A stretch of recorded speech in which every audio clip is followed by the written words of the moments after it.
Muy buenas noches, Calvario. Aquí estamos esperando que todos ustedes estén bien en casa, llegando del trabajo para estar con sus familias. Y bueno, buenas noticias, Cristian. Ah, Parece que estamos llegando al fin de esta estricta cuarentena, qué bien. aunque obviamente vamos a progresar en fases de aquí para ojalá regresar a lo que va a ser la normalidad muy pronto, Por pero favor, Dios, sí. ya estamos viendo la luz al final del túnel y lo que tenemos que orar es que la reunificación de la iglesia Ujú. y de todos los comercios y restaurantes, que todo lo que esté ocurriendo no resulte en un nuevo surgimiento, pero que los números quedan bien bajitos y que no miramos ningún efecto secundario de estar aislado tanto tiempo. Ya, Porque yo sé que definitivamente. eso es otra preocupación de que nuestras defensas han caído como estamos alejados de todos, que no saben cómo vamos a reaccionar. So, Ya, tenemos que estar en oración por eso, pero gracias a Dios ya vemos el final del túnel. ya, estamos gustosos por fin.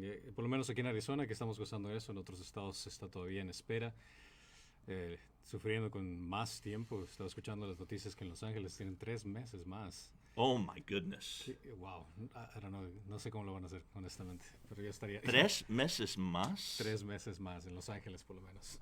Wow. Yo me movería de estado. No, pero solo el daño económico Ya, y social, I mean, hasta ahorita ellos están, I mean, la gente en la calle está cada día ya, aumentando fatal. más y más. Es una situación seria ya. Ya, fatal, fatal. Y sí, me he enterado también de casos de personas, por ejemplo, en Nueva York, que se están muriendo de hambre de enfermedades que no necesariamente son relacionadas con el coronavirus, es por el hecho que no pueden salir. No pueden ir a sus citas médicas, no pueden tratar con sus casos de enfermedad particulares y realmente está causando un efecto negativo, bien negativo. Bueno, vamos a seguir en oración por esas personas, pues. Definitivamente. Y, pero nosotros por lo menos estamos mirando el fin de este largo transcurso de estar aislados. So, Ya, en eso doy gracias. ya, eso esperamos con el favor de Dios, por ya comenzar nuevamente.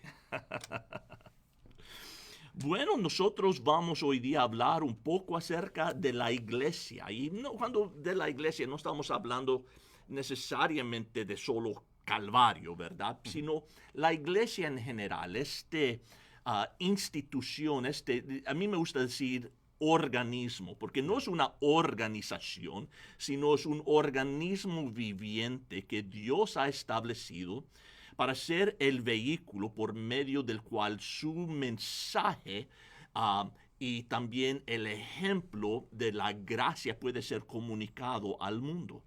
Y es enorme llamado lo que Dios ha dado a la iglesia.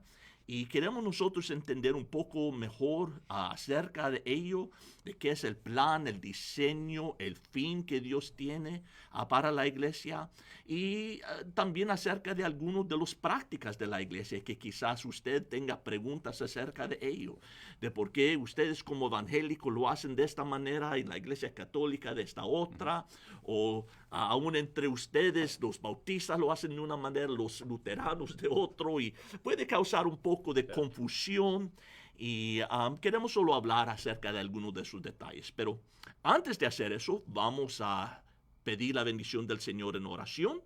Pues si quieren, cierren sus ojos, inclinen sus cabezas, a menos de que estén manejando en Por este favor, no, momento, eso no haré. manténlos bien abiertos y vamos a orar, solo pedir la bendición del Señor sobre este tiempo juntos, ¿ok? Amén, amén.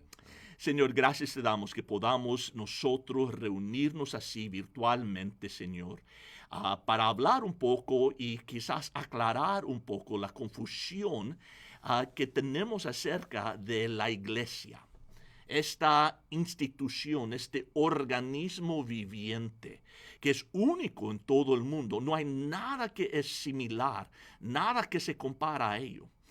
Y yo pido, Señor, que nos des entendimiento para que nosotros podamos, nosotros personalmente, ser una iglesia que te glorifique, Pero también, Señor, para algunos que estemos allá afuera que quizás no vienen a Calvario o van a otra iglesia o tienen preguntas, que pueden ellos saber cómo encontrar una iglesia sana y buena. ¿Qué son algunos de esos requisitos? ¿Qué son algunos de los ingredientes que deberían buscar?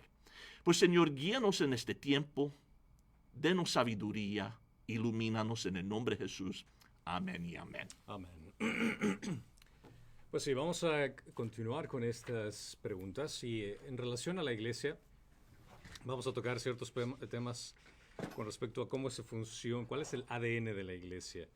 Y permítame ir acá. Quisiera mencionarles ciertos pasajes bíblicos con respecto a una de las preguntas que tenemos que va relacionado con cuál es el propósito de la iglesia. ¿Cuál es el propósito de la iglesia? Ahora, viéndose en el sentido de, como mencionó Pastor Greg, el hecho de cuando estás en una iglesia, ya sé que estás yendo a la iglesia católica, cristiana o cualquier otra iglesia, siempre tienes esas dudas. ¿Cuál es la razón que estás yendo? ¿Cuál es la diferencia entre todas ellas? Las situaciones que está pasando en cada una de las iglesias, incluso entre bautistas y pentecostales en iglesias cristianas, ¿por qué existe tanta diferencia? Pero ¿cuál es la razón principal para que esto ocurra? Entonces, el propósito de la iglesia, creo que un pasaje que describe claramente está en Hechos capítulo 2, versículo 42. En Hechos 2:42 dice, y se dedicaban continuamente a las enseñanzas de los apóstoles, a la comunión, al partimiento del pan y a la oración. Aquí podemos ver los elementos cruciales que conlleva estar en una iglesia y qué es lo que vas a encontrar en una iglesia, el propósito de una iglesia. Una primordialmente es enseñar la doctrina bíblica, el hecho de que las personas puedan conocer más acerca de Dios, conocer más acerca de Jesucristo y puedan enamorarse más de Él, entender más quién es Cristo. En Efesios 4:14 dice, para que ya no seamos niños sacudidos por las olas y llevados de aquí para allá por todo viento de doctrina, por la astucia de los hombres, por las artimañas engañosas del error. El hecho de que vayas a una iglesia tiene que ser primordialmente para que puedas conocer bíblicamente quién es Jesús y te pueden enseñar apropiadamente quién es Él. Entonces, la iglesia, uno de los propósitos de la iglesia es donde puedas crecer en tu fe, donde puedas conocer más acerca de Jesús. Otra de las razones para la iglesia, el porqué de la iglesia, es que provee un lugar donde puedes reunirte con otros creyentes, puedes convivir, puedes instruir a otros, puedes servir, puedes animar a otros. Es decir, que están todos reunidos bajo un mismo sentir. En Romanos 12:10 dice, sed afectuosos unos con otros, con amor fraternal, con honra daos preferencia unos a otros. La iglesia es el lugar preciso donde se reúnen personas que tienen un mismo sentir de glorificar y amar a Dios, donde se pueden ayudar mutuamente. Es por eso la importancia de que tienes que ser parte de una iglesia, tienes que asistir a una iglesia donde tú te sientas que estás creciendo, donde tú encuentres un lugar donde puedas convivir con otras personas. En Romanos 12:10 dice, en Romanos 15:14, en cuanto a vosotros, hermanos míos, yo mismo estoy también convencido de que vosotros estáis llenos de bondad, llenos de todo conocimiento y capaces también de amonestaros los unos a los otros. El poder estar en un lugar donde tienes un hermano o una hermana en Cristo, donde te ayude a crecer, donde tengas que rendir cuentas en sí, si es que estás caminando en tu fe y te ayuda en ciertos pecados, ciertas tentaciones que tienes, es mucho más saludable espiritualmente a que si es que lo estuvieras haciendo solo. En Efesios 4:32 dice, sed más bien amables unos con otros, misericordiosos, perdonaos unos a otros, así como también Dios os perdonó en Cristo. Es en la iglesia donde tienes la oportunidad de tener incluso conflictos donde tienes que ejercer ese perdón, donde pueden ayudarte a aprender lo que significa la misericordia y así el bendecir a otros con no solo la transformación que Dios está haciendo a ti, sino ayudar a otras personas que puedan ser transformados por medio de tu motivación, el hecho de que tú estés ahí presente con ellos. Tercera razón por qué el propósito de la iglesia es celebrar la Santa Cena del Señor, el recordar el sacrificio de que Cristo ha muerto por nosotros y podemos todos en conjunto recordar ese sacrificio de su amor por nosotros. En cuarto, Filipenses 4:6 lo podría resumir de esta forma. Por nada estéis afanosos, antes bien en todo mediante oración y súplica con acción de gracias sean dadas a conocer vuestras peticiones delante de Dios. La iglesia tiene que ser un lugar de oración. Jesús incluso lo llamó mi casa como casa de oración, refiriéndose al templo. Entonces, el estar en una iglesia te ayuda no solamente a crecer espiritualmente, no solo te ayuda a congregarte con aquellos que tienen el mismo sentir, también te ayuda el hecho de crecer y orar juntos unos con otros, el poder interceder en oración unos con otros. Y otro de los eventos que ocurre del propósito de la iglesia es que puedas alimentarte de la palabra de Dios para poder compartir el mensaje del Evangelio con las demás personas. En Mateo 28, 18 al 20 dice, y acercándose Jesús les habló diciendo, toda autoridad me ha sido dada en el cielo y en la tierra.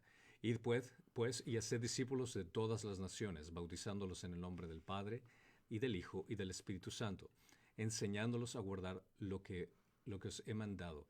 Y he aquí, yo estoy con vosotros todos los días hasta el fin del mundo. El poder cumplir con la gran comisión implica que tienes que aprender, implica que tienes que enseñar, discipular y estar con alguien en ese ambiente de iglesia. La iglesia, por lo tanto, es para promover el Evangelio y para preparar a los miembros del cuerpo de Cristo para poder enseñarlo de una forma apropiada. En 1 Pedro 3:15 dice, sino santificad a Cristo como Señor en vuestros corazones, estando siempre preparados para presentar defensa ante todo el que os demanda razón de la esperanza que hay en vosotros, pero hacedlo con mansedumbre y reverencia.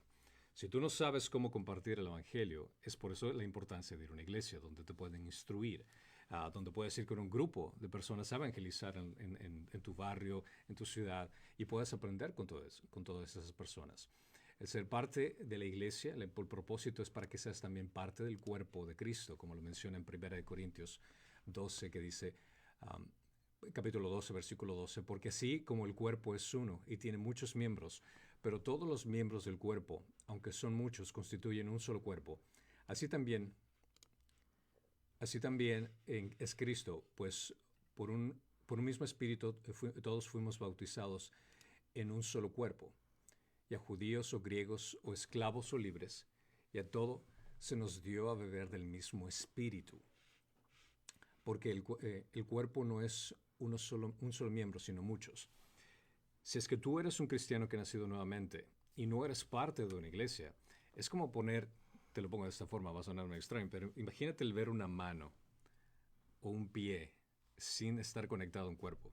Sería medio raro. Y es por eso que se necesita tu participación en la iglesia, ya que Dios te ha equipado con ciertos dones para que seas parte del cuerpo de Cristo, para que todo el cuerpo de Cristo pueda funcionar. Es por eso de tu necesidad dentro del cuerpo de la iglesia, dentro del cuerpo de Cristo, sirviendo en esta área. Entonces, la pregunta aquí sería, bueno, si es que esa es la razón de la cual es el propósito de la iglesia, ¿qué es lo que deberías encontrar en una iglesia? ¿Cuáles serían los puntos más importantes cuando quieres buscar una iglesia? Y creo que podría resumirlo en esto, como mencioné con los puntos anteriores.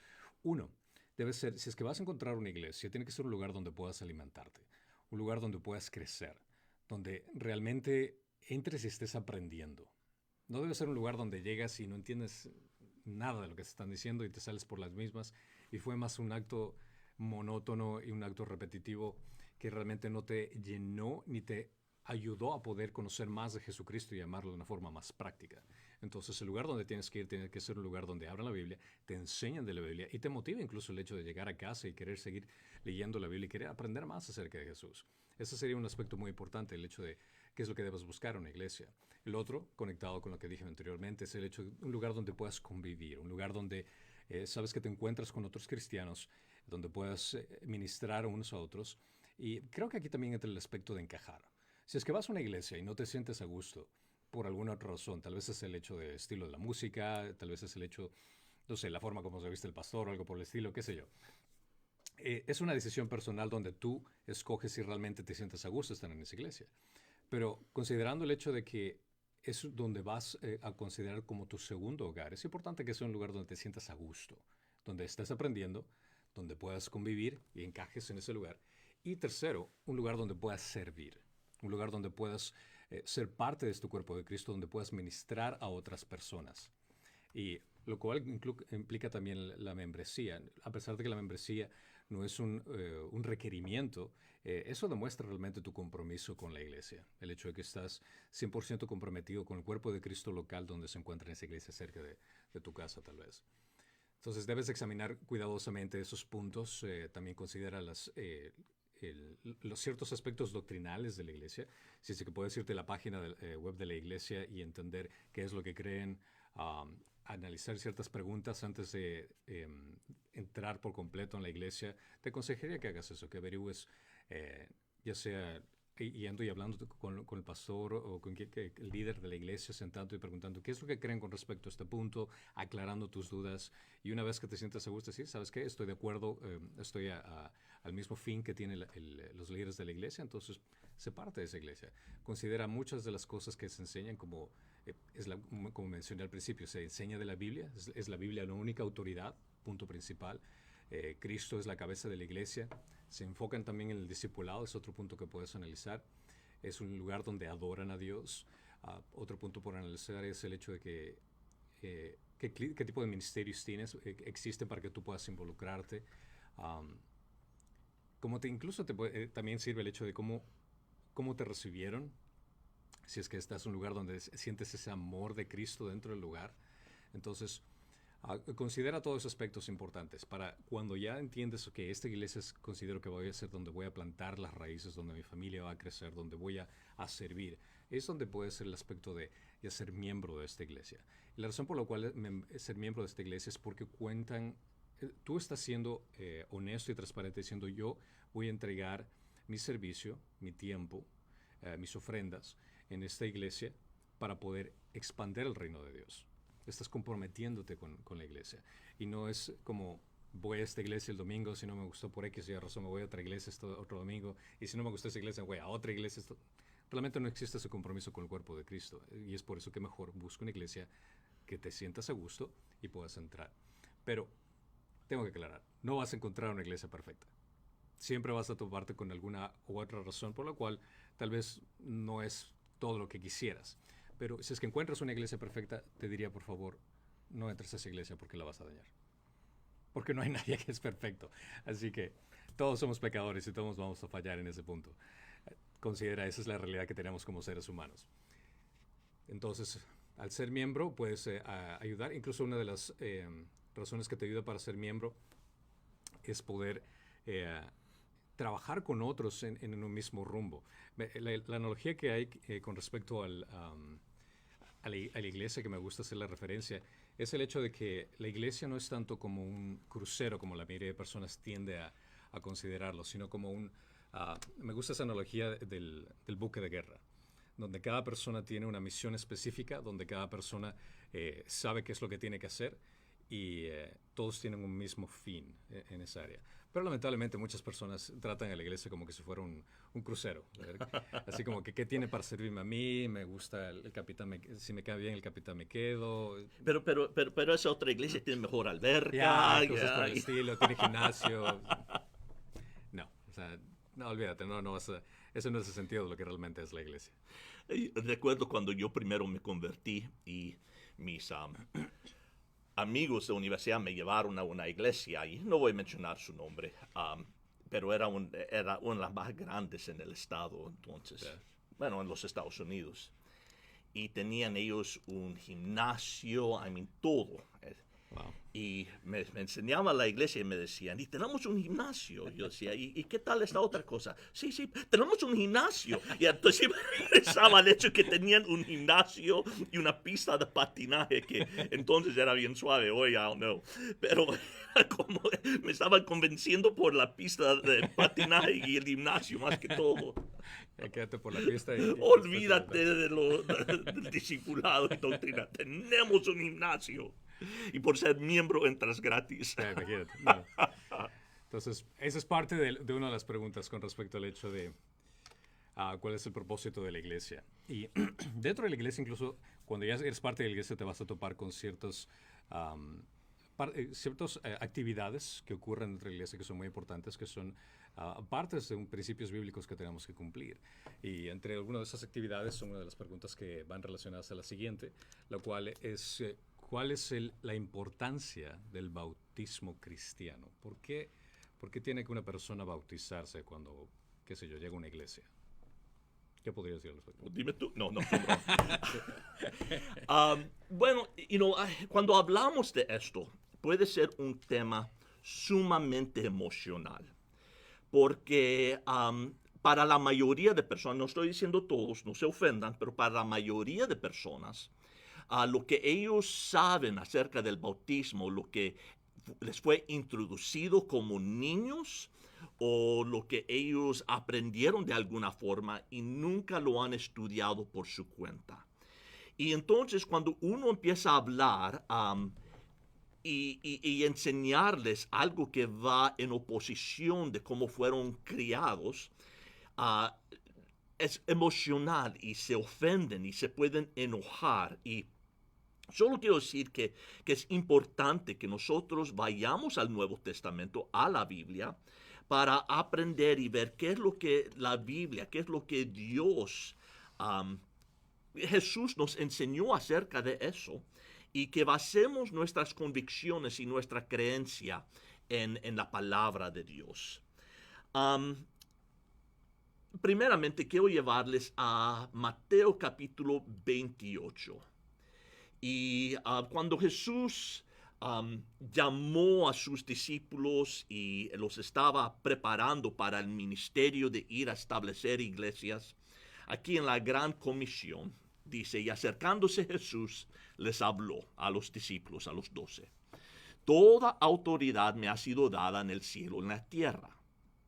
Id, está diciendo a ellos, id pues y haced discípulos de todas las naciones.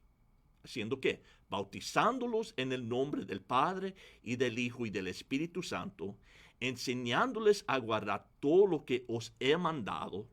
Y he aquí, ahí está la flechita, yo estoy con vosotros todos los días hasta el fin del mundo. Pues cuando Él les dio la comisión de ir a llevar el Evangelio a todo el mundo, dice, vaya a todas las naciones, bautizándolos en el nombre del Padre, Hijo y Espíritu Santo, y enseñándoles a guardar todo lo que os he mandado. Pues Él habla de yendo, y la idea es de que ellos iban a predicar el Evangelio, que cuando la gente recibía ese mensaje, que los iban a bautizar y entonces enseñar o discipular en las cosas de Dios. Pues esto fue algo que Dios le mandó a sus discípulos, que ellos fueran y que hicieran. Que ellos fueran y que bautizaran a la gente en el nombre de Dios. Y eso ha sido algo que la iglesia ha hecho desde entonces. Han seguido el mandamiento de Dios, incumpliendo este gran comisión. Pero podemos decir, bueno, ¿qué es la gran cosa de ser bautizado o no?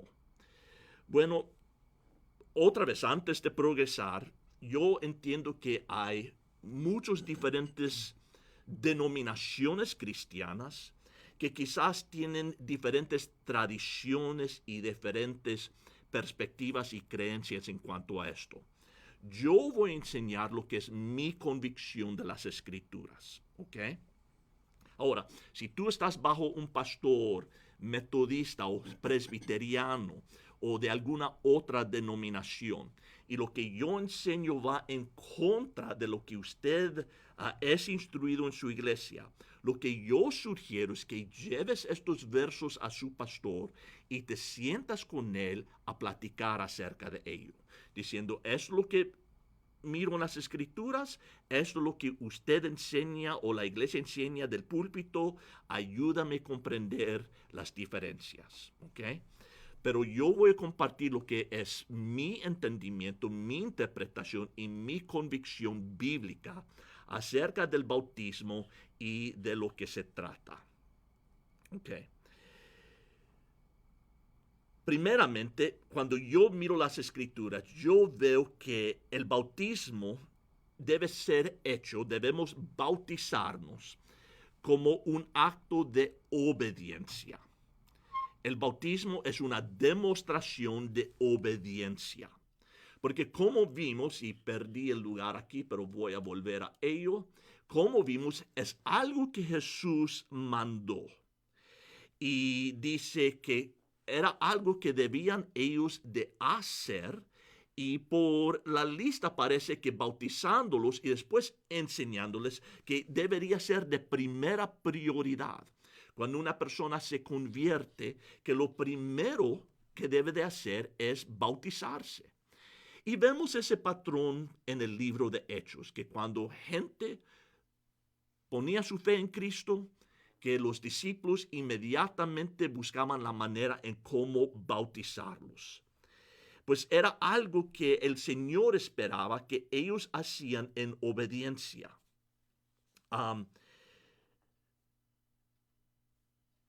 Lo interesante es que nosotros a veces vemos que la gente resiste a esto. Levanta su mano en el servicio para recibir al Señor o indicar que oraron la oración para recibir al Señor. Quizás pasen al cuarto de oración para recibir su paquete de nuevos creyentes. Pero el momento que les exhortamos que se bauticen, hay resistencia. Y no ven que es algo como importante que hacer. Pero tenemos que entender es que es un paso de obediencia. En Juan 14, ¿es Juan 14? Juan 14, 15, Jesús dice, si me amáis, guardaréis mis mandamientos. Si nosotros amamos al Señor, vamos a obedecer al Señor. Y no puedo pensar en algo más fácil en que obedecer al Señor, en que dejar que alguien te sumerge en agua. No te cuesta dinero, no hay dolor, no vas a gotear sangre en el proceso. En verdad es algo sumamente fácil en que hacer. Y mi punto es, si una persona no está dispuesto de ser bautizado, ¿a qué más no va a estar dispuesto de obedecer al Señor? Si no está dispuesto de obedecer al Señor en las pequeñas cosas, las cosas que no les cuesta nada, que no les duela, cuando hay algo que como, no renunciar al Señor o renuncia al Señor o pierde su trabajo, ¿cómo van a tener la fuerza de hacer algo ahora que es difícil si no pueden hacer lo que es fácil? Pues el bautizarnos sencillamente es un paso de obediencia. Yo creo que cuando nosotros aprendemos a obedecer al Señor en las pequeñas cosas, nuestro muslo de fe, si quieres, empieza a fortalecerse y se hace más fácil obedecer al Señor en las cosas más grandes. Pues, ¿por qué debemos bautizarnos? Bueno, primeramente porque es un paso de obediencia al Señor. Es una demostración al mundo entero, yo estoy obedeciendo a mi Señor Jesucristo ahora.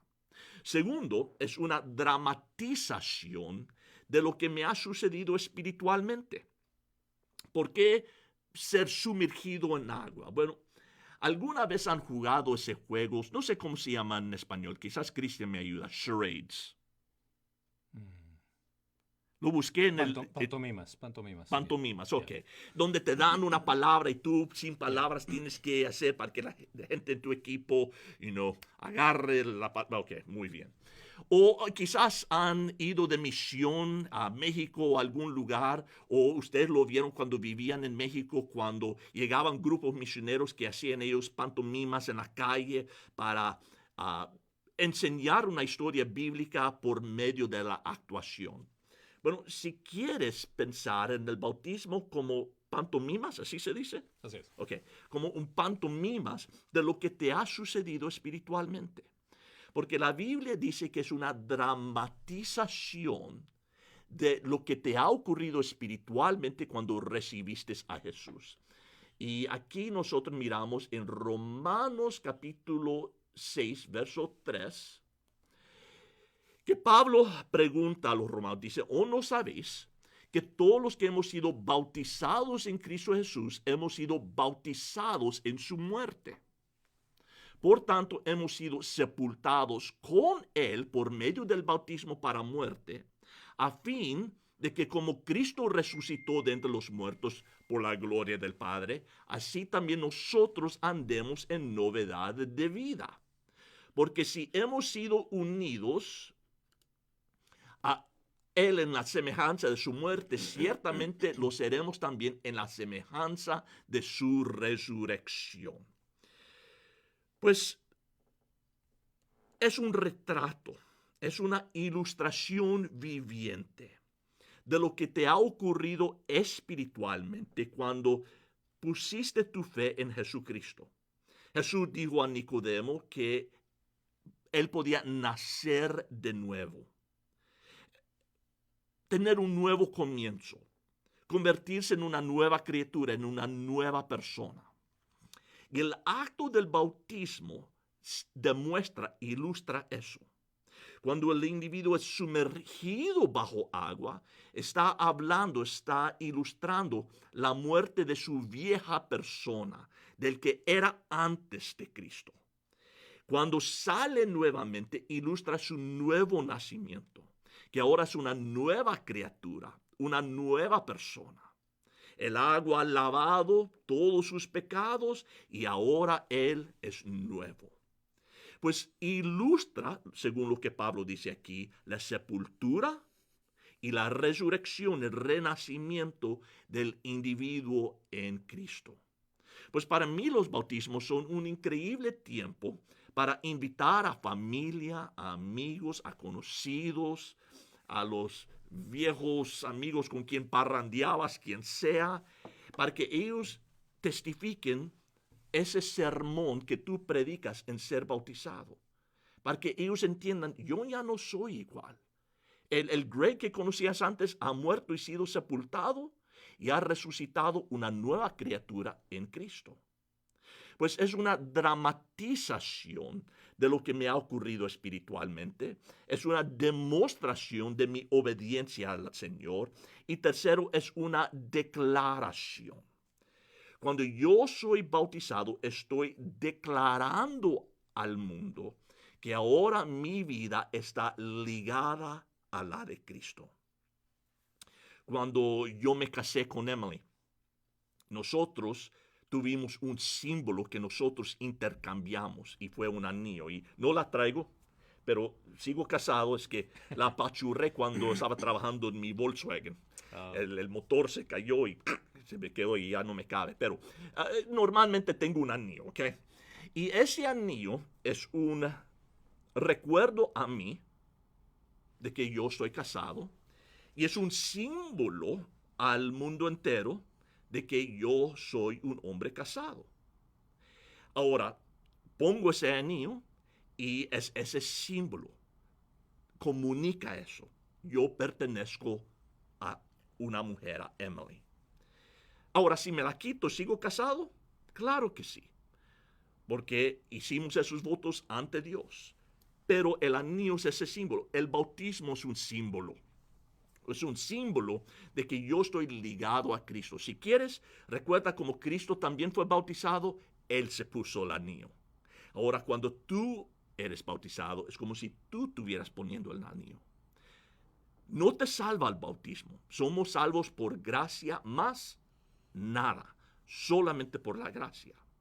Pero es un símbolo al mundo, a mí mismo, que me recuerda que yo pertenezco a otro. Yo pertenezco a Cristo, mi Salvador, mi Señor. Pues el bautismo es algo que hacemos no para adquirir salvación, no para asegurar nuestra salvación o asegurar nuestro puesto en el cielo. No, eso solamente se consigue por medio de poniendo tu fe en Cristo.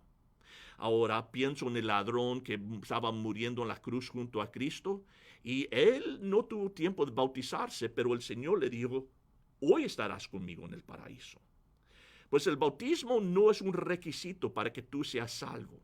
Si, y tristemente ocurre que un baby pasa de esta vida y no, aún siendo recién nacido, nunca teniendo la posibilidad de ser bautizado. Y eso causa pánico para ciertos grupos, ciertas religiones. Y yo les digo, no, no te preocupes. Eso no es un acto que te va a dar acceso al cielo. Ellos son recibidos en los brazos del Señor por la gracia del Señor. Pero es algo que hacemos en obediencia para demostrar al mundo lo que ha sucedido a nosotros espiritualmente y para declarar, yo ya no soy de mí mismo, sino pertenezco a Cristo. Perfecto.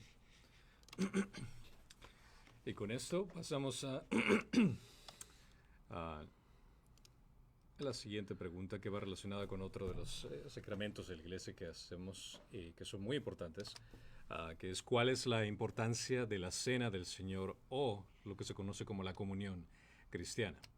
Ahora, aquí en aprender de este tema es algo que muchas iglesias ves que practican y quisiera saber tal vez más al respecto. He tenido una pregunta en diferentes categorías y voy a cubrir todo lo que significa que es la importancia de la cena de la cena del Señor. Para esto me gustaría que vayamos a este pasaje para enseñar. En Mateo 26, del 26 al 29, aquí comienza la explicación del inicio, de lo que Dios expone la cena del Señor. Dice, mientras comían, Jesús tomó pan y habiéndolo bendecido, lo partió y dándoselo a los discípulos, dijo, tomad, comed, esto es mi cuerpo. Y tomando una copa y habiendo dado gracias, se las dio diciendo, bebed todos de ella, porque esto es mi sangre del nuevo pacto, que es derramada para muchos para el perdón de los pecados. Y os digo que desde ahora no beberé más de este fruto de la vid hasta aquel día cuando lo beba de nuevo con vosotros en el reino de mi Padre. Esta es la celebración que se dio justamente en el día de celebración de Pascua, cuando Jesús instituyó esta nueva celebración que sería para nosotros los creyentes. Y esta es una parte de una adoración cristiana que nosotros tenemos. Esta es una forma que tenemos como cristianos de recordar la muerte y la resurrección de Cristo, mirando a un futuro, esperando el regreso de nuestro Señor.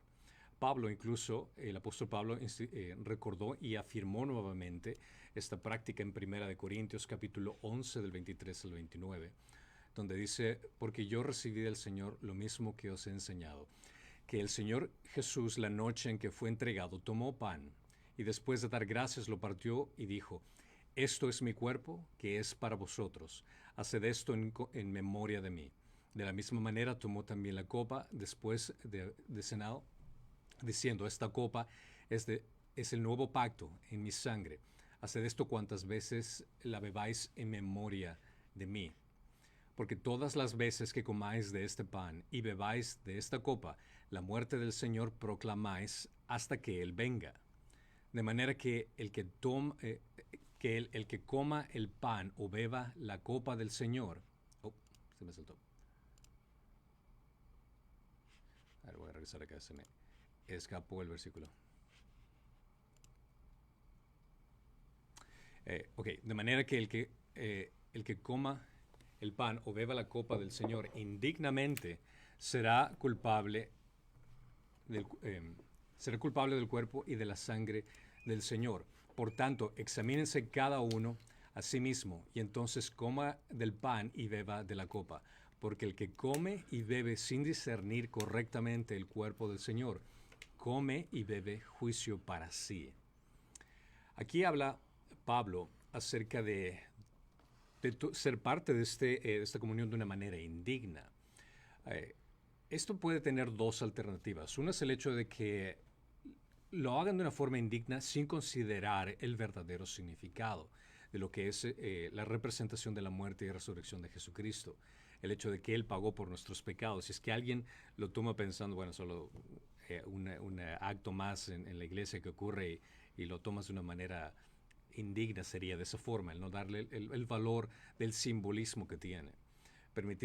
Otro punto sería permitir que la ceremonia se vuelva un ritual muerto y rutinario, es decir, que lo haces solo porque es parte de, mas no te interesa el significado y no estás como en cierto sentido adorando por medio de esta práctica importante en la iglesia. Entonces, queda claro que uno tiene que analizar su corazón cuando es parte de eso. También otro punto que va relacionado con esto es el hecho de que algunas personas preguntaron si se debe usar vino o si se debe usar jugo de uva para la comunión. Ahora, esta es una pregunta razonable. Y si analizamos bíblicamente, pues... Whisky nada más. Ya. No. Si analizamos bíblicamente, honestamente solo tenían vino en ese entonces, porque en épocas bíblicas, en ese tiempo no tenían proceso para detener la fermentación del jugo de uva. Entonces, si analizas incluso por medio de las escrituras en Génesis 9:21, puedes ver que Noé se embriagó con vino. En Éxodo 29:40, Dios manda a usar el vino como parte de un sistema de sacrificios. En Primera de Crónicas 12:38-40, David fue nombrado como rey en celebración, utilizaron vino. Jesús convirtió el agua en vino. Y nuestro Señor no solo bebió vino, sino que además dijo que lo bebería en el cielo con nosotros, menciona en el futuro. Entonces, adicionalmente, la institución de Pablo que le dice, incluso Pablo le dice a Timoteo que si es que te encuentras mal del estómago, en vez de tomar agua, que tomes vino. Para esto, entonces, tendríamos que decir, ¿se puede usar vino? Sí, podrías usar vino. ¿Sería sabio usarlo? Aquí es donde viene la parte donde aplicaría más sabiduría. Si usas jugo de uva, usas vino, realmente no es el hecho de que sea pecaminoso el hecho de que dejes usarlo o uses el otro. Pero considera que es más sabio, porque si se está dando vino a un grupo de personas donde tal vez encuentras a alguien que tiene problemas con el licor, no es apropiado el hecho de que entregues alcohol incluso a menores de edad que también que se encuentran. Entonces, es cuestión razonable de ser ahí. Porque a final de cuentas, el punto principal, el hecho de usar vino o no usar vino, y muchos van a decir, mira, el pastor tiene la excusa, en la Biblia dice que podemos tomar vino, así que no importa. No, aclaro este punto importante que va con Efesios capítulo 5, 18. Puedes tomar vino, no hay ningún problema, pero la Biblia dice, y no os embriaguéis con vino, en lo cual hay disolución, sino sed llenos del Espíritu. Que Dios nos ha permitido disfrutar diferentes cosas que Él ha creado. Pero cuando vamos al exceso, entonces estamos cayendo en pecado. Y esta es una declaración específica que dice que no te embriagues. Entonces, considera este punto. ¿Cuándo se tiene que aplicar esto? ¿Cuándo se da la cena del Señor? ¿Qué momento se hace? Esto difiere de diferentes prácticas de iglesia a iglesia. Algunas iglesias que lo hacen cada semana, hay iglesias que lo hacen una vez al mes. Realmente está la libertad de la iglesia cuando quieran aplicarlo. Pero lo importante es hacerlo con la actitud apropiada y únicamente entender que es para creyentes. Si es que tú estás en una iglesia y no eres creyente, pásalo. Realmente no es apropiado que seas parte y tomes de una forma indigna porque realmente no estás entendiendo el verdadero significado de esto. Ahora, en relación con esto, me dice cuál ahora sería el punto si es que yo estoy yendo, digamos, tú eres cristiano y estás yendo a una iglesia católica por X o Y razón y de pronto pasa la comunión. ¿Qué debería hacer? ¿Debería tomar o no debería tomar? Mira, para esto tengo que darte una explicación acerca de qué es lo que significa, en este caso, la Eucaristía, la diferencia que existe entre la comunión y la Eucaristía que se practica en la iglesia católica. Ahora, para los católicos, para la religión católica, la Eucaristía es algo muy sagrado y es sumamente importante en cada misa. Incluso que el atender a las misas es una obligación y es penado bajo pecado mortal si es que tú no asistes a misa. Porque el hecho de asistir a misa te ayuda a recibir esta Eucaristía. Ahora, la misa está dividida en dos secciones. La primera parte es la liturgia de la palabra, que consiste en dos lecturas, usualmente del Antiguo y del Nuevo Testamento, en un salmo donde se responde las personas. Después viene la lectura del Evangelio, donde viene también una homilía. La homilía significa un sermón. Y después viene la segunda parte de la misa, donde es la liturgia de la Sagrada Eucaristía, que se llama. Durante este tiempo, los católicos parten el cuerpo y la sangre de Jesús en forma de pan y en forma de vino distribuido a la congregación. Sin embargo, en el catecismo, y esto es tomado del catecismo de la Iglesia Católica, en el párrafo 1366 dice, la Eucaristía es entonces un sacrificio porque representa o hace presente el sacrificio de la cruz, porque es su memorial y porque aplica su fruto. En el Catecismo continúa en el párrafo 1367 del Catecismo Católico Romano. El sacrificio de Cristo y el sacrificio de la Sagrada Eucaristía son un solo sacrificio. La víctima es una y la misma. Ella misma ahora se ofrece a través del ministerio de los sacerdotes, quien entonces se ofrece a sí mismo en la cruz. Solo la manera de ofrecerse es diferente.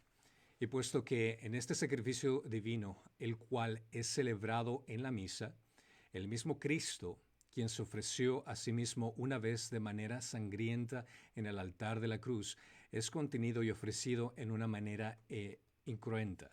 Este sacrificio es verdaderamente propiciatorio. También, basándose en la doctrina de la Iglesia Católica Romana, en el libro de Malaquías utilizan este pasaje para reafirmar el porqué de la importancia de la Eucaristía. En Malaquías, capítulo 1, versículo 10, aquí podemos leerlo juntos. Si hubiera entre vosotros quien cerrara las puertas para que no encendieras mi altar en vano. No me colapso en vosotros, dice el Señor de los ejércitos, ni en vuestra mano aceptaré ofrenda. Porque desde la salida del sol hasta su puesta, mi nombre será grande entre las naciones.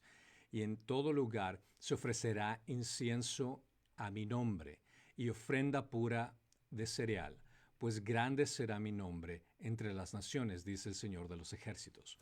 Este pasaje es usado en referencia de que se va a ejercer la Eucaristía, esta práctica en todos los lugares, después del sacrificio que se daba en el Antiguo Testamento de los animales, del derramamiento de sangre de los animales. Esta sería la nueva institución. Y este es el versículo que se utiliza para justificar con respecto a la Eucaristía. Y la Eucaristía solo se puede ser ofrecida, pues esto es muy importante, basado en lo que dice el Catecismo romano. Dice, la Eucaristía solo puede ser ofrecida en lugares especiales. Eso significa en iglesias consagradas y bendecidas de acuerdo a la ley canónica católica. Y la idea ofrece que nuestros cuerpos, esta idea ofrece que se sacrifica el cuerpo de Cristo, donde se vuelve a sacrificar en lo que se llama un altar. Y es por eso tiene ese nombre, porque vuelve a ser el sacrificio de Jesucristo una y otra vez. Sin embargo, si es que analizamos lo que dice el apóstol Pablo con respecto al sacrificio que se da una y otra vez, si analizamos en Romanos 12, capítulo 1, tiene un contexto totalmente diferente. Porque en Romanos 12, 1 dice, por consiguiente, hermanos, os ruego por las misericordias de Dios que presentéis vuestros cuerpos como sacrificio vivo y santo, aceptable a Dios, que es vuestro culto racional. Aquí habla acerca de ofrecer nuestros cuerpos como sacrificio vivo, y esto encajaría perfectamente con el lenguaje de la profecía, lo que dice que nuestros sacrificios serán ofrecidos en todo lugar. Caso que, basándose si vamos a la Eucaristía, no puede ser ofrecido en todo lugar, ya que es un lugar específico que tiene que ser consagrado con una persona específica. Entonces, otro de los puntos que se habla en el concilio, por ejemplo, en 1551, en el concilio de Trento declaró oficialmente esto. Por la consagración del pan y el vino se realiza un cambio de toda la sustancia del pan en la sustancia del cuerpo de Cristo nuestro Señor y toda la sustancia del vino en la sustancia de su sangre. A este cambio la Santa Iglesia Católica le ha puesto y llamado propiamente la transubstanciación. Esto es lo que la doctrina, esto se encuentra en la sección 7 del capítulo 4 del Canon 2. Aquí habla acerca de que el cuerpo y la sangre de Cristo en la Eucaristía son literalmente el cuerpo y la sangre de Cristo. Que ese pedazo de hostia se convierte en carne, el vino se convierte en sangre, se hace una transubstanciación basado en esta cláusula. Pero ¿qué significa realmente esto? Aquí, por ejemplo, si leemos en Juan 6:53, dice, entonces Jesús les dijo, en verdad os digo, si no coméis de la carne del Hijo del Hombre y bebéis de su sangre, no tenéis vida en vosotros. Ahora, esto es lo que utilizan los católicos para poder afirmar el porqué de la importancia de la Eucaristía.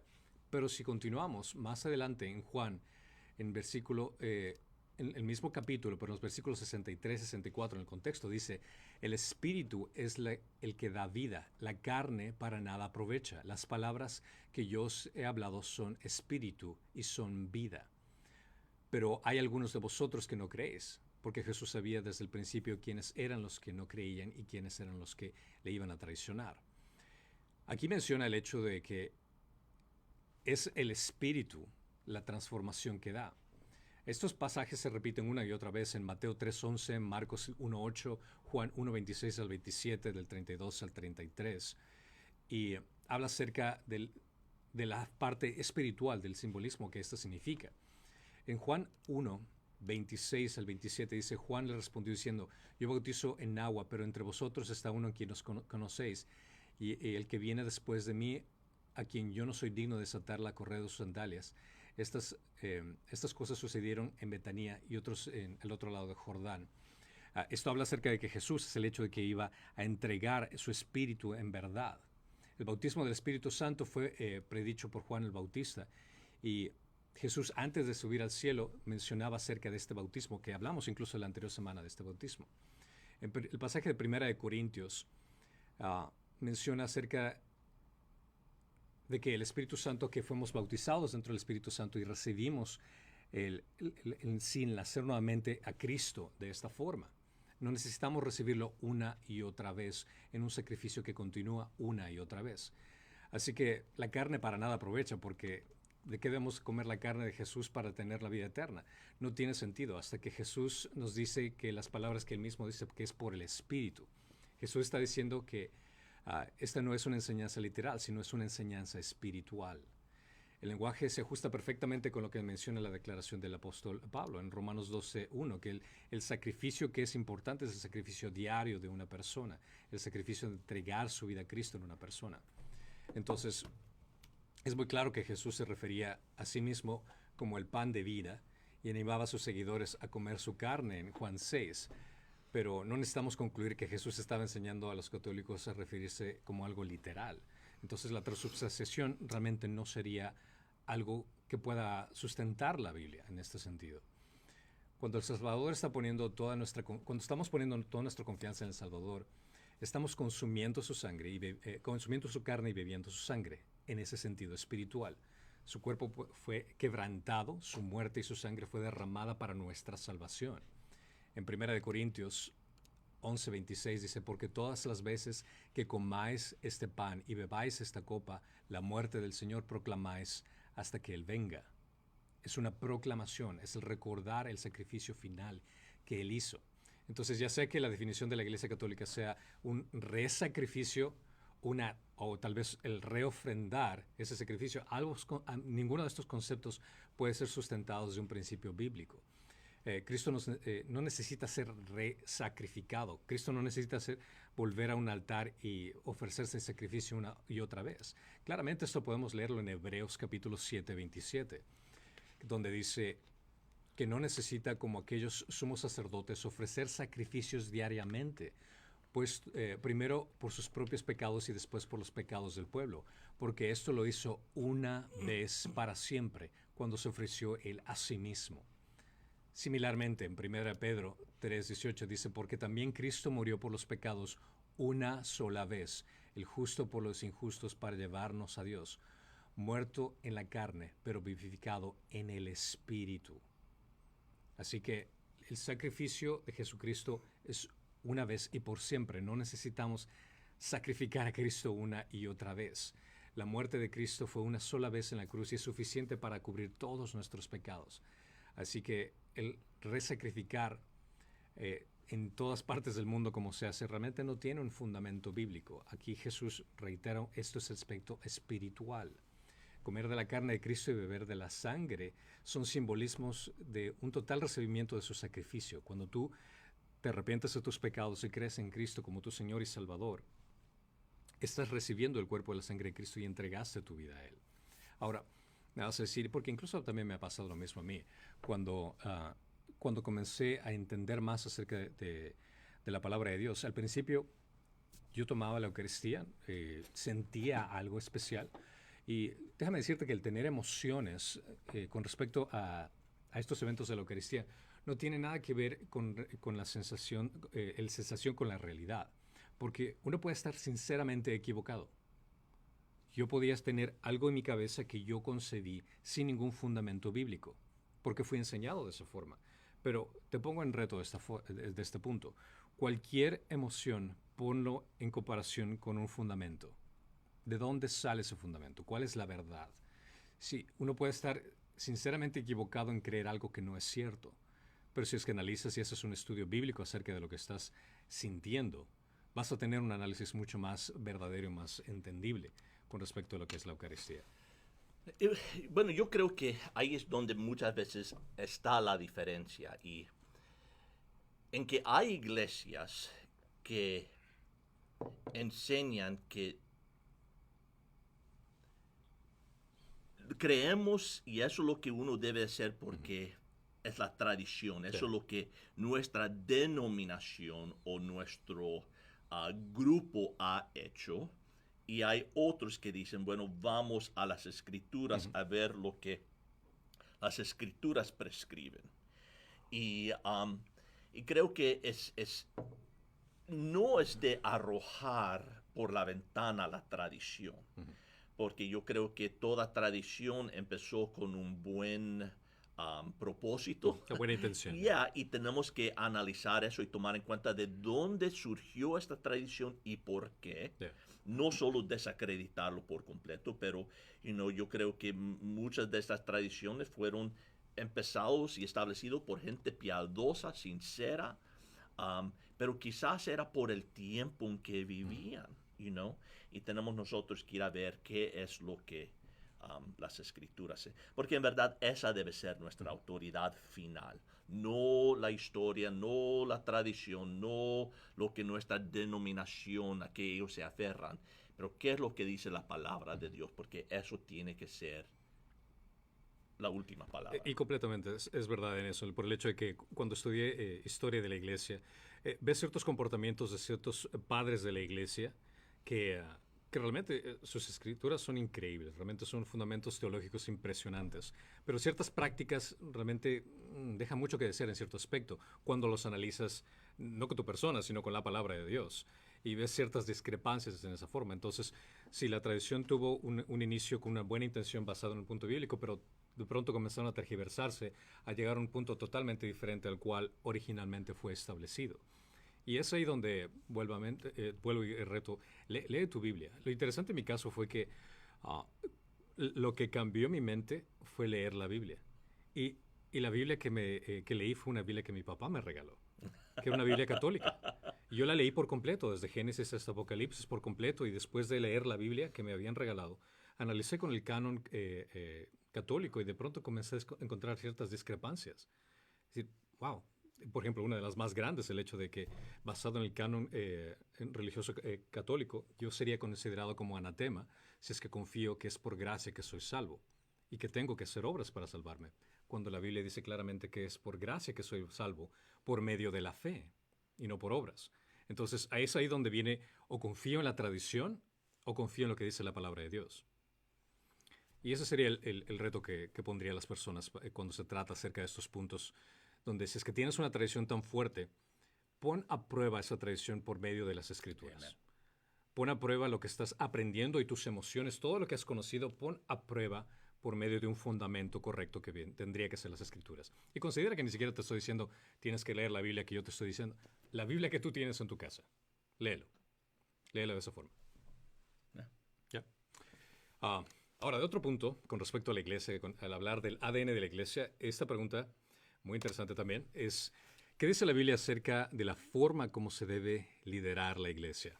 O también, en otro punto relacionado, ¿cómo se debe administrar la iglesia? ¿Cómo usualmente funciona la iglesia? Porque muchas personas vienen tal vez de una tradición católica donde tienen el concepto del papa, obispos, arzobispos, después el sacerdote en la parroquia, y ven esa la autoridad. Pero cuando de pronto, si Dios los está llamando a ir a otra iglesia y encuentran algo totalmente diferente, ¿qué es lo que tienen que encontrar? ¿Cuál es la diferencia? ¿Qué es lo que tienen que estar atentos, advertencias, cosas por el estilo? ¿Qué nos podrías decir al respecto? Bueno, lo que creo que nosotros miramos en el Nuevo Testamento es que no hay, y corrígeme si estoy mal, pero Sé que no lo estoy. Ahorita te agarro. Pero pero no hay en verdad una sección dedicada a decir así es como la iglesia debe ser organizada y cómo se debe de correr. I mean, hay preceptos de cómo, qué son las cualidades que uno debe buscar en un pastor, en un anciano, en un diácono. Vemos cierta organización establecida en el libro de Hechos por los apóstoles en estableciendo diáconos para supervisar la distribución. Vemos a Pablo instruyendo a Timoteo de ciertos aspectos, de cómo levantar ancianos y todo. Pero decir que esta es la forma bíblica de correr la iglesia, no lo hay. Yeah. Y no debe ser conducido por una pluralidad de ancianos o democráticamente.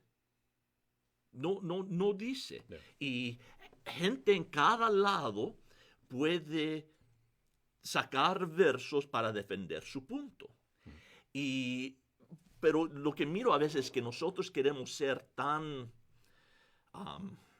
aferrados a así, esa es la única manera donde yo miro que hay mucha flexibilidad. Digo flexibilidad dentro de ciertos parámetros, ¿ok? No de hacer lo que nos da la gana, pero de decir que esta es la única manera, creo que no es sabio. Y por eso yo respeto, yo tengo amigos que son bautistas del sur, y no todos, pero la mayoría de iglesias bautistas del sur son democracias donde todos los miembros tienen un voto. Y miro las ventajas de eso y miro las desventajas de eso. Nosotros como Capilla Calvario, eso es nuestro origen. Nosotros tenemos lo que es una pluralidad de ancianos que están bajo lo que es el pastor, en ayudándolo a llevar el ministerio y realizar la visión. Voy a decir yo que somos más espirituales porque tenemos pluralidad de ancianos y no, tampoco. Solamente yo creo que hay cierta libertad y yo creo que, cómo se conduce una iglesia aquí en los Estados Unidos va a ser diferente de cómo se conduce en África. Yeah. Culturalmente y legalmente y todo lo demás, todo eso depende. Pero nosotros como Capilla Calvario, nosotros tenemos la convicción de que la iglesia levanta un hombre como pastor de la iglesia. Y que a ese hombre Dios le da la visión y la dirección para la iglesia. Y el ejemplo que muchas veces como Capilla Calvario usamos es el ejemplo de Moisés. Por eso esto se llama el modelo de Moisés. Que Dios llamó a Moisés de ser el líder de Israel. Y que fue a Moisés quien Dios le dio la visión, que Dios le dio la palabra para que él pudiera ser el líder de esta gran congregación. Ahora, vemos en la historia de Moisés que cuando ellos empezaron su peregrinaje, que era como, más de 1 millón de personas caminando por el desierto, que venían a él con todo problema, con toda dificultad, con toda queja. Y su father-in-law, Su suegro, vino a él diciendo, Moisés, lo que haces no es bueno. Te vas a quemar atendiendo todos esos problemas de las personas. Hay que levantar hombres que te ayuden con guiar al rebaño, de guiar este pueblo. Pues Moisés levantó ancianos, hombres que estaban ayudándole a él en administración, en el ministerio, en ayudando lo que es guiar la congregación, sus problemas, interpretar la Biblia, seguir el consejo de Dios. Y él levantó un grupo de ancianos que le ayudarían con ese proceso para que no todo cayera a él. Ahora, cuando llegamos al Nuevo Testamento, vemos que la iglesia inicia.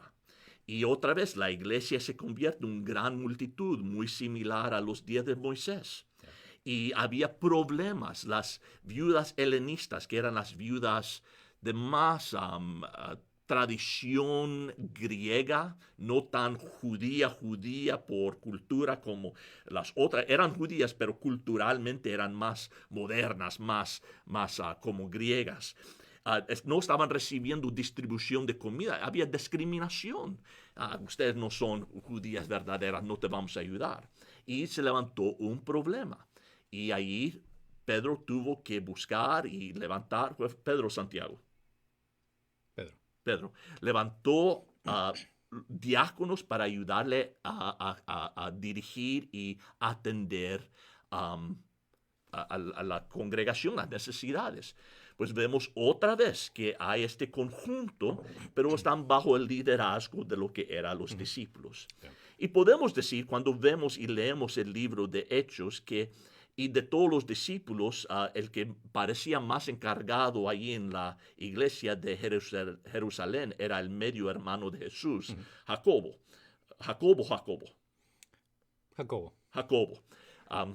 Y él era creo que es Jacobo. I don't know. Pero él era el mismo que Santiago, que escribió el libro. Pero el punto es que él era más o menos el mero encargado en ese día de la iglesia de Jerusalén. Mi punto es, lo que vemos la mayoría de veces es una multitud de hombres que están ellos cuidando y administrando y dirigiendo la iglesia, pero en ese grupo hay uno más o menos que es como el líder del grupo, uno que es el de la visión, el que dirige los demás. Pues no es una dictadura en el hecho que hay uno que dice a todos no, pero entendiendo que Dios normalmente, lo que vemos prescrito en la Biblia, habla a un individuo, le da la visión a un individuo. Dio la visión a Nehemías, dio la visión a Moisés, da la visión a José, da la visión a un individuo, y vienen otros a apoyarle y para mantenerlo en lo derecho también. No tengo problema con eso, que le mantengan su mirada viendo hacia adelante, hacia las cosas del Señor y no a las afueras.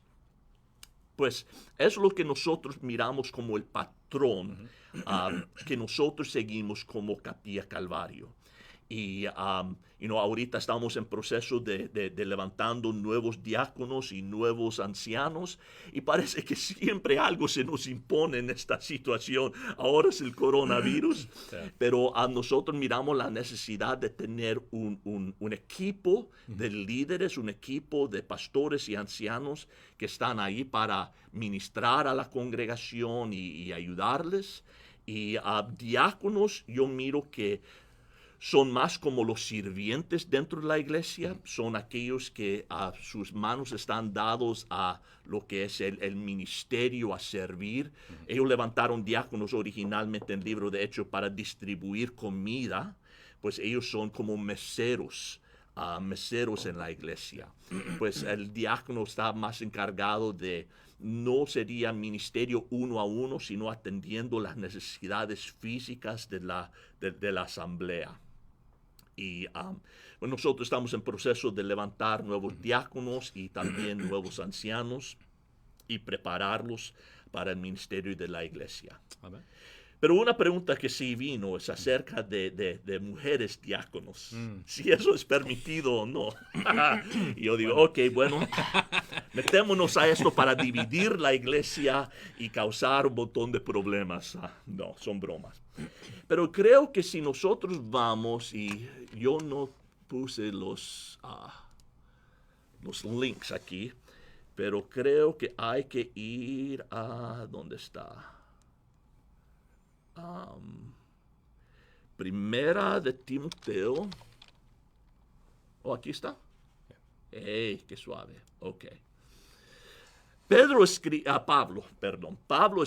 a Timoteo, Timoteo era como su discípulo, uno que él había levantado para tomar el cargo de ciertas iglesias y ahora les escribe 2 cartas enseñándole cómo ser un pastor y un buen líder de la iglesia. Y nota lo que Pablo le dice a Timoteo, verso 12, dice, yo no permito que la mujer enseñe ni que ejerce autoridad sobre el hombre, sino que permanezca callada. Y ese es un verso que si no tienen mucho cuidado con ello, hombre, puede causar un divorcio, ¿verdad? Yep. Pero no, hay que entender lo que Pablo está hablando aquí. Él está hablando de lo que es la administración y el correr de la iglesia. Y él dice, yo no permito que la mujer enseñe ni ejerce autoridad. Y no para meterme mucho, pero en el idioma original, si vas al griego, esto puede ser entendido de la manera que está hablando de una sola cosa, no de 2 cosas, no enseñar y ejercer autoridad, pero la idea de que una persona que enseña, que tiene la posición de lo que es de autoridad sobre la congregación. Pues parece lo que Pablo está diciendo a Timoteo es que la posición de un pastor o la posición de un anciano no es algo que es para la mujer, sino para el hombre. No significa que una mujer nunca puede enseñar en la iglesia. Obviamente, las mujeres enseñan a mujeres, tenemos líderes enseñando a nuestras mujeres aquí, tenemos aún líderes en nuestro ministerio de niño. Yo he estado en lugares donde he visto una mujer detrás del púlpito. Una vez en Calvary llegó Elizabeth Elliot. Y si ustedes no conocen la historia de Elizabeth Elliot, búsquenlo. Fue misionera a los indígenas Auca en Ecuador y su esposo y los otros misioneros fueron asesinados por los indígenas.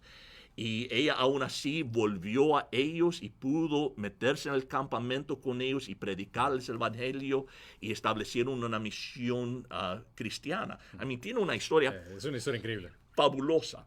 Pero Elizabeth Elliot, que es una mujer que ha vivido por tragedias y por todo eso, llegó a Calvary y ella predicó del púlpito. Pero era bajo la cobertura de Mark, del pastor. Él estuvo ahí y dijo, he pedido que Elizabeth Elliot comparta con nosotros, que nos cuente su testimonio. Y ella tenía, porque falleció, ¿verdad? Tenía un increíble ministerio a mujeres. Pero ella compartió con la iglesia por 1 hora. Y yo creo que eso fue algo porque era bajo la cobertura del pastor de la iglesia. Y era una cosa de una vez, claro. No era de todos los domingos tampoco. Pues no creo que eso prohíbe lo que dice Pablo aquí a Timoteo, que una mujer puede en ocasión enseñar y que eso, pero que el liderazgo, la posición de ser un maestro, de tener la autoridad, debe ser reservado para un hombre.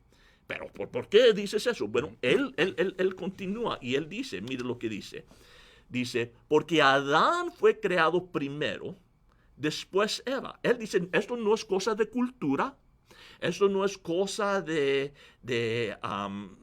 esto es doctrinal, ¿ok? Y él regresa hasta el principio. Dice, Adán fue creado primero, después Eva. Hubo un orden en la creación.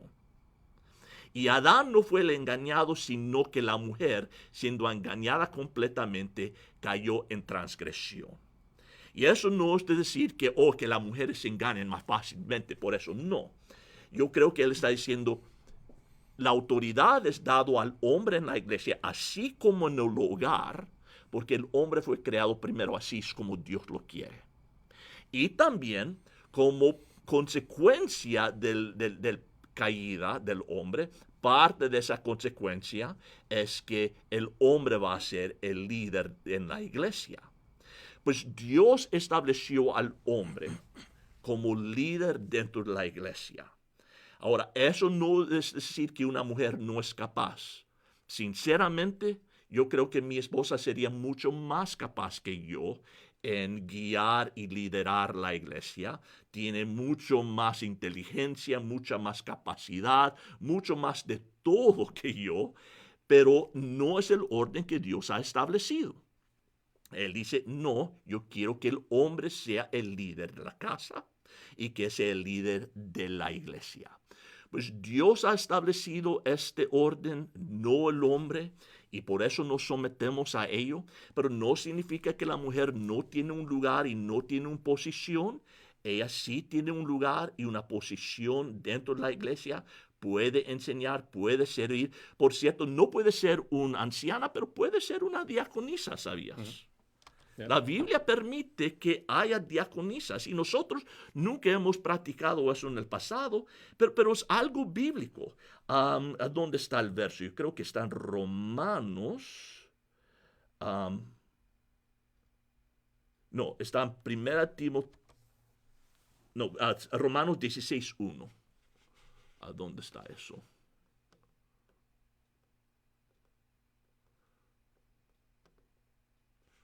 Aquí. Pues aquí, al final de la carta de Romanos, Pablo se está despidiendo de la iglesia y dice, yo recomiendo a nuestra hermana Febe, ¿qué? Diaconisa de la iglesia de Cencrea. Hay diaconisas. Yo creo que eso es muy apropiado, porque yo creo que hay cosas, hay necesidades dentro de la iglesia, servicios que los diáconos tienen que proveer, pero que sería mejor que una mujer lo haga, que sería lo más conveniente y lo más saludable que una mujer diaconisa estuviera sirviendo en esa capacidad y no un hombre. Pues no es decir que la mujer no puede tener una posición y que no puede servir y que no es valorizada y que no es importante y que no tiene claro que tiene una gran contribución. Pero Dios dice, yo quiero que el hombre sea el líder de la iglesia. Y lo más interesante es que siempre, cuando hay una necesidad en cualquier ministerio, ¿quiénes son las primeras a levantar sus manos para servir? No, las mujeres. Las mujeres, y no los hombres. Y no sé, quizás Dios sabía eso de nuestras naturalezas y dice, si yo no pongo eso en la Biblia y los forzo, los hombres se van a quedar sentados en sus manos todo el tiempo.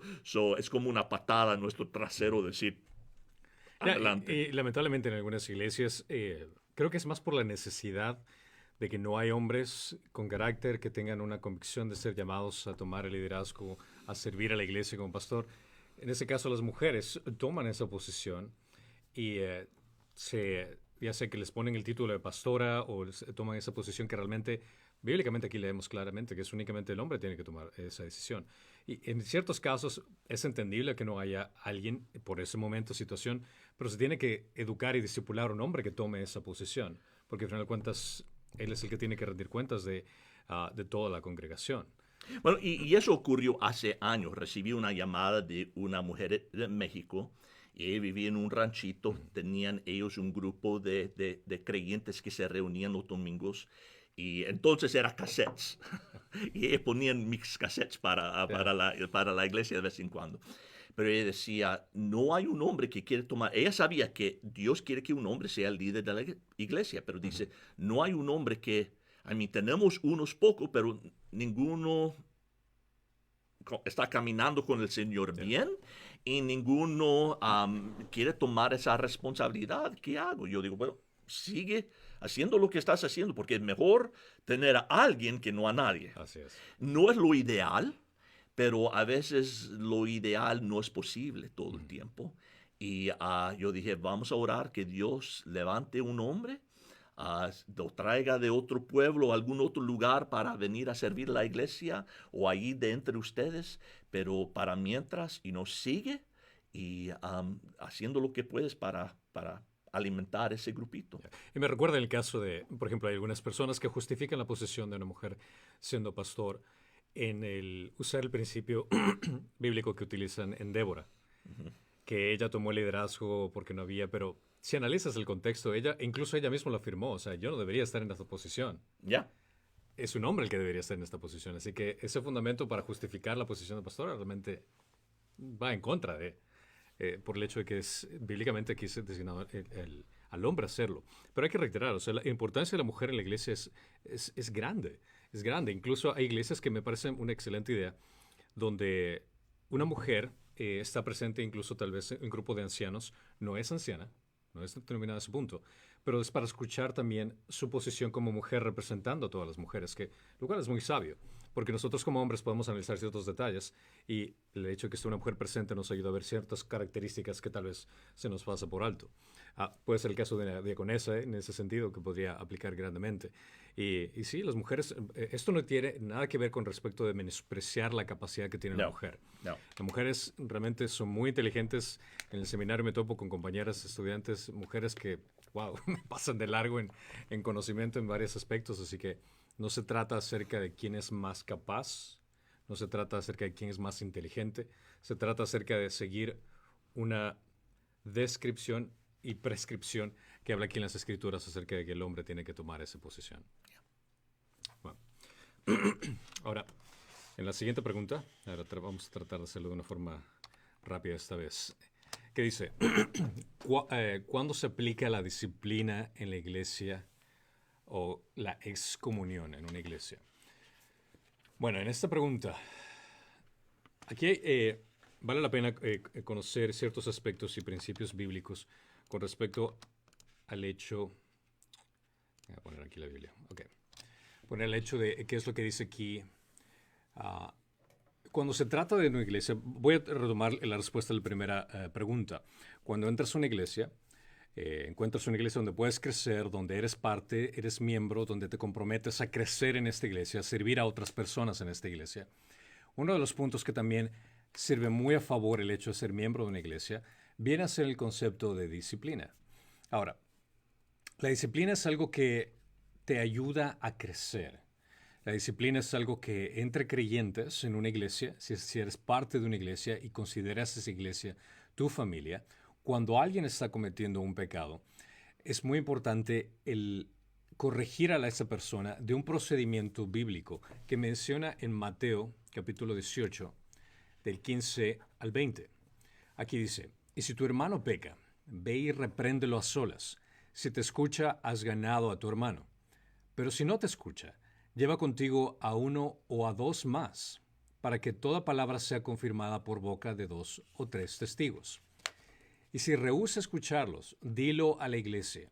Y si también rehúsa escuchar a la iglesia, sea para ti como gentil y el recaudador de impuestos. En verdad os digo que todo lo que atéis en la tierra será atado en el cielo, y todo lo que desatéis en la tierra será desatado en el cielo. Además os digo que si dos de vosotros se ponen de acuerdo sobre cualquier cosa que pidan aquí en la tierra, se les será hecho por mi Padre que está en los cielos. Porque donde están 2 o 3 reunidos en mi nombre, allí estoy en medio de ellos. Este es el principio de cómo se tiene que aplicar la disciplina y corrección en una iglesia. Primero, ir en privado. El hecho de que si tú encuentras a una persona que está ya sea en un conflicto de pecado personal, en conflicto con otra persona, lo importante aquí es el hecho de ir uno a uno y ayudarle a tratar de reconocer ese pecado. Si es que esa persona no te escucha, entonces utilizas el segundo punto, que viene a ser 2 o 3, que vienes con otra persona como una especie de testigo, donde se declaran muchos detalles. Y si es que aún así no quiere escuchar, entonces entra el tercer punto, que es llevado a la iglesia, donde viene el concepto de disciplina de la iglesia. Si es que esta persona, ya sea porque está en un pecado personal, conflicto con alguien más, o un conflicto con el liderazgo, cualquier aspecto, importante hablar como iglesia en esa área, una vez pasado por los 3 procesos. Y este es un proceso que no es agradable. El disciplinar a alguien en la congregación es, tal vez podría decir como pastor, es uno de los aspectos más difíciles y más incómodos por hacer, pero es muy necesario, es muy necesario. Nosotros aquí en la iglesia hemos tenido, creo que contadas las veces que hemos tenido que hacer eso en comparación de otras iglesias, donde me he enterado que lo hacen como 5 veces a la semana, que tiene que disciplinar a personas en la iglesia, lo cual nos contamos como bendecidos en esa área, realmente que no hemos tenido que lidiar con tantas veces, tantas disciplinas aquí en la iglesia. Pero el propósito de la disciplina no es para castigar a alguien. El propósito bíblico de la disciplina es el hecho de que esta persona pueda ayudarle a tener una convicción para que pueda venir en conjunto y esté alineado con la voluntad de Dios. La meta de la disciplina es la restauración del individuo y la plena comunión con Dios y con los creyentes. Y esta disciplina se tiene que hacer en amor, con el propósito de mostrar amor hacia el individuo en obediencia a Dios y demostrando piedad, ser piadoso en temor por el bien de los demás y del bien de la iglesia. La instrucción de la Biblia con respecto a la disciplina es de la misma que implica que tienes que ser miembro de la iglesia. En 1 Corintios 5:12 dice, pues, ¿por qué he de juzgar yo a los de fuera? ¿No juzgáis vosotros a los que están dentro de la iglesia? Aquí menciona el hecho de que nosotros, como cristianos, debemos de juzgar. ¿En qué sentido? A personas dentro de la iglesia. El hecho de motivar a personas dentro de la iglesia a corregir sus pecados, a caminar más alineados a la voluntad de Dios para la gloria de Dios. Y es por eso que tenemos que a veces enfrentar a un hermano, enfrentar a una hermana y decirle por qué está haciendo esto mal. En ese orden, 1, 2, iglesia. Y la disciplina ayuda a establecer relaciones significativas, pero sobre todo es el proceso de santificación. Para una persona que no es miembro de una iglesia, si es que, digamos, estás yendo a una iglesia grande y estás en pecado y como nadie te conoce, nadie sabe qué estás haciendo en tu vida, es fácil para esta persona solo saltarte a otra iglesia y que a nadie tengas que rendir cuentas. Y el problema con eso es el hecho de que tú no estás creciendo. No existe ese proceso de santificación. No existe ese sometimiento al liderazgo que te ayude a ver las cosas de una forma diferente, de una forma bíblica.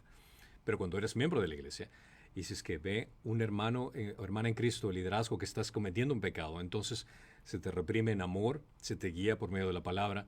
Y el punto es el hecho que puedes regresar a entender cuál es la voluntad de Dios. Y ese proceso te ayuda a crecer. Te ayuda a ser más de acuerdo a como Dios quiere que seas. Ese es el proceso de santificación que ocurre en el proceso de la disciplina. Y esto es algo que es ordenado por Dios. Nosotros tenemos que aplicar esta disciplina que Dios nos pide que hagamos en la iglesia para crecer como hermanos y hermanas.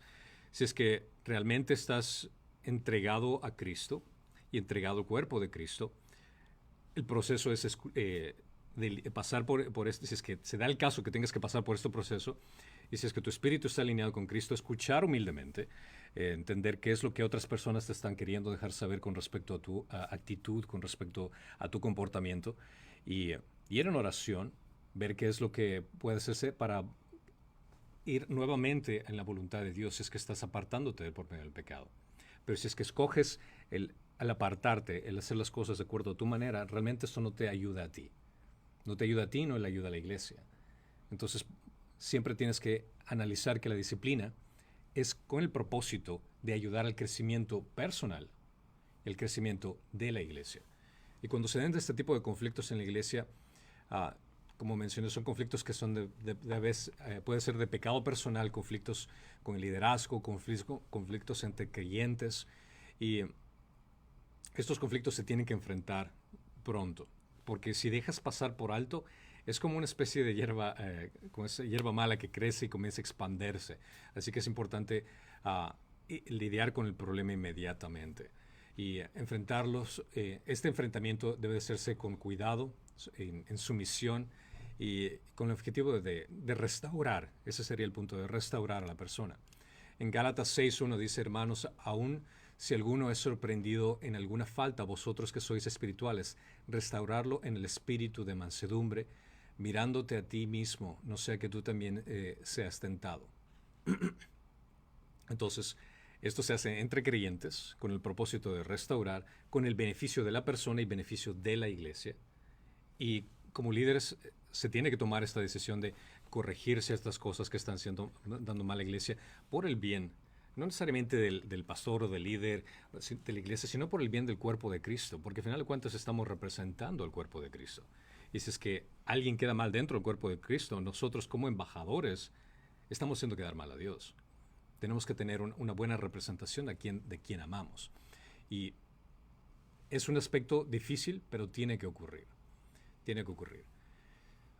Y cuando se trata incluso de acusaciones, menciona claramente el sometimiento que se da al liderazgo. Tienes que considerar que cuando asistes a una iglesia, como mencioné al principio, la respuesta de qué es lo que tienes que ver en una iglesia, es el hecho de si te sientes a gusto con el liderazgo, el analizar que el liderazgo sea de personas que cubren esa posición de una forma bíblica, que sean personas piadosas, que obedecen la palabra, que incluso tienes la oportunidad de hablar con ellos y conversar bíblicamente y puedas someterte a su guía. Entonces, cuando se trata de este tipo de puntos, menciona en Hebreos 13:7, dice, acordaos de vuestros guías que os hablaron de la palabra de Dios y considerando el resultado de su conducta, imitad su fe. Si es que tú ves un pecado en el liderazgo de la iglesia, yo te diría, por favor, o sea, primero, haz este principio bíblico, habla con este líder de la iglesia, aclara cualquier situación. Si es que este líder no te escucha, ve con otra persona más y aclaren la situación. Y si aún así viene a la iglesia, viene a ser el mismo principio bíblico porque somos parte del mismo cuerpo.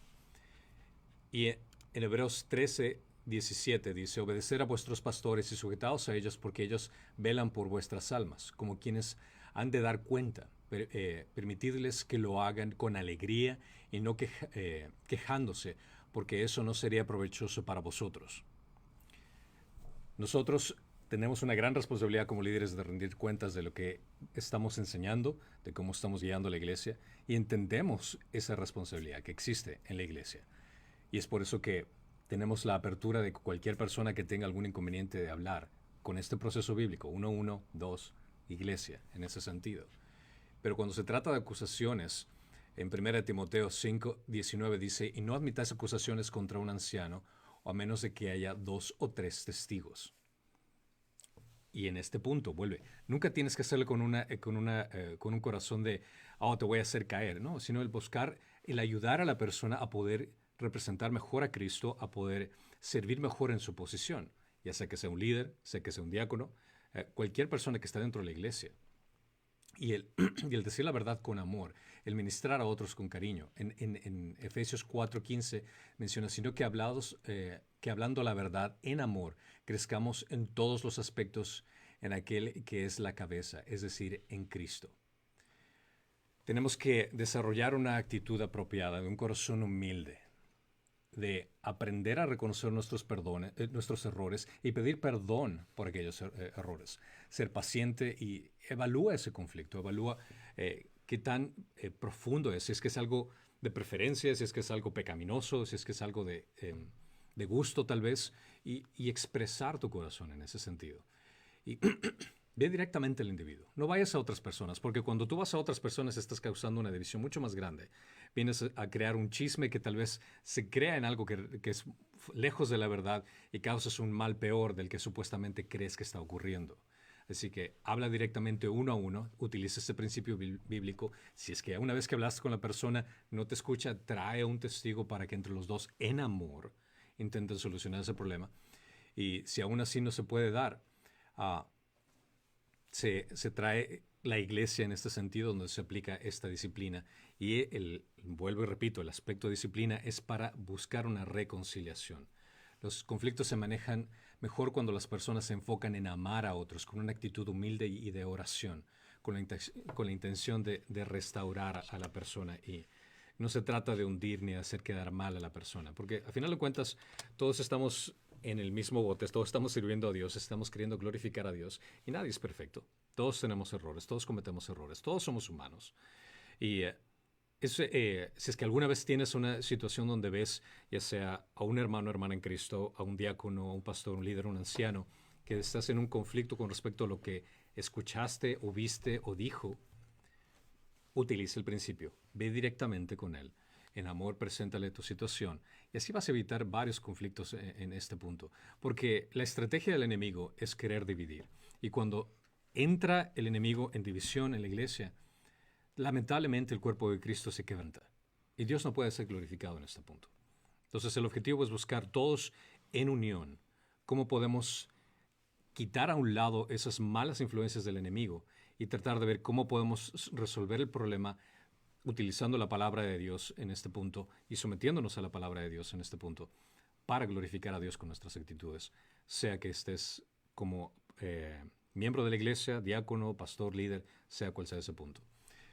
Esa sería la respuesta a esta pregunta que es difícil, pero es parte de lo que Dios nos enseñó en las Escrituras de cómo tiene que ser la estructura en la Biblia, en la iglesia.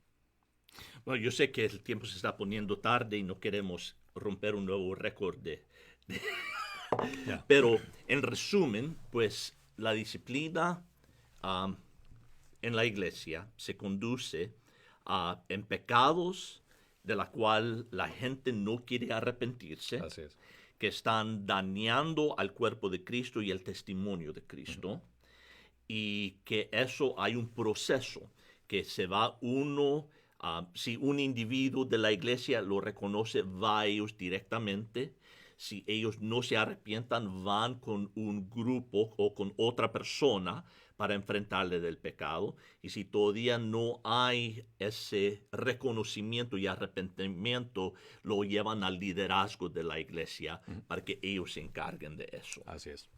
Y que siempre el deseo es de arrepentimiento, de que la gente reconozca que donde están mal y que se arrepientan para que puedan ellos seguir en comunión.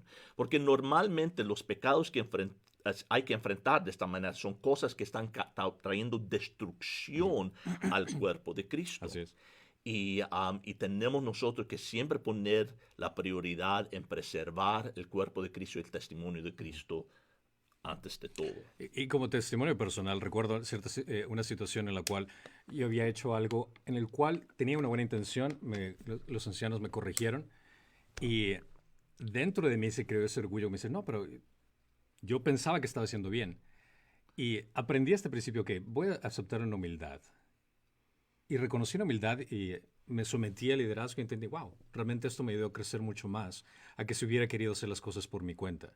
Y estando en el lugar donde la gente viene y te dice, tú estás haciendo algo mal, cuando tú automáticamente te pones a la defensiva, eso debería ser una luz roja para ti, para darte cuenta, ok, ¿por qué estoy poniéndome a la defensiva? Y es por el hecho de que el orgullo tiende a ser un pecado muy grande que tiende a dañar relaciones, tiende a contaminar tu pensamiento, a confundirte con respecto a lo que está ocurriendo frente de ti. Así que aún a pesar de que tú creas tener la razón, en humildad escucha, en humildad analiza lo que está pasando. Y vas a ver que Dios te va a enseñar algo mucho más profundo de lo que tú piensas que es la razón o la verdad en esa área. Y a ninguno de nosotros nos gusta ser corregidos. No, para nada. A mí no me gusta cuando mi esposa, aún en amor y ternura, me dice, Greg, estás mal aquí. Mi orgullo dice, un momento, pero es necesario uno someterse a eso y decir, ok, Señor, me estás hablando por medio de esta persona. Y de aceptar eso y dejar que el Espíritu te analice para ver si hay algo que tienes que cambiar. Yeah. Y es una gran herramienta de santificación ese proceso, porque descubres ciertos ídolos que creas en tu mente o cosas que Dios quiere cambiarte por medio de algo que tú pensaste que estaba bien, pero en realidad no. Quiero que hacerte caer en cuenta que yo soy el que tiene la autoridad y quiero que pases por este proceso para que te des cuenta de tu error al pensar de que tú eres el que tiene la razón. Y, ¿sabes? Lo más hermoso es cuando hay restauración al final del proceso. Oh, completamente. Y, me ha ocurrido donde gente, pues, ha regresado. Puedo contar en una mano donde hemos tenido que hacer esto en nuestros 25 años. Pero tuve que enfrentar esta pareja y años luego regresaron. Dijeron, estábamos mal. Y gracias por lo que la iglesia hizo, que nosotros tomamos las medidas para corregir nuestra situación. Y digo, ok, gloria es a Dios. Gloria a Dios, completamente. Ya. Listo. ¿Tienes tiempo para la otra? Yo creo que se está poniendo muy tarde, hombre. Bueno, pues dejamos. Son hora y 45 minutos. Llevamos un récord. Y esto es que él habla mucho. Ya, no acá. Cuando pones a dos pastores a querer enseñar. Es lo que tienes. Lo guardamos para la próxima. Está bien, perfecto. Así que un gusto estar con ustedes. Que el Señor los bendiga grandemente y esperamos reunirnos nuevamente con el favor de Dios y celebrar el nombre de Dios juntos uno a otro.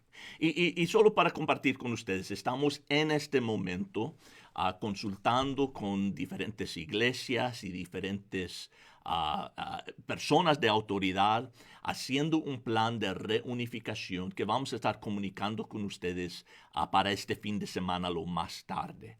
So, estén atentos buscando las notificaciones. Vamos a hacer un pequeño video para explicar cómo esto se va a llevar a cabo y los pasos que vamos a tomar para la seguridad de todos. Y solo pido que seamos pacientes. Y esto puede ir rápido o quizás lento dependiendo de cómo todas las cosas reaccionan, pero sean pacientes con nosotros, pacientes el uno con el otro. Y sabe algo que yo tengo en el corazón, y no sé si eso es apropiado decirlo aquí, pero lo voy a decir. Y quizás diferentes personas van a tener diferentes, ¿cómo se dice? Sentimientos y quién tan rápido quieren reunificarse. En otras palabras, aunque abrimos las puertas, puede haber gente que dice, mejor me voy a quedar en casa unas semanas más.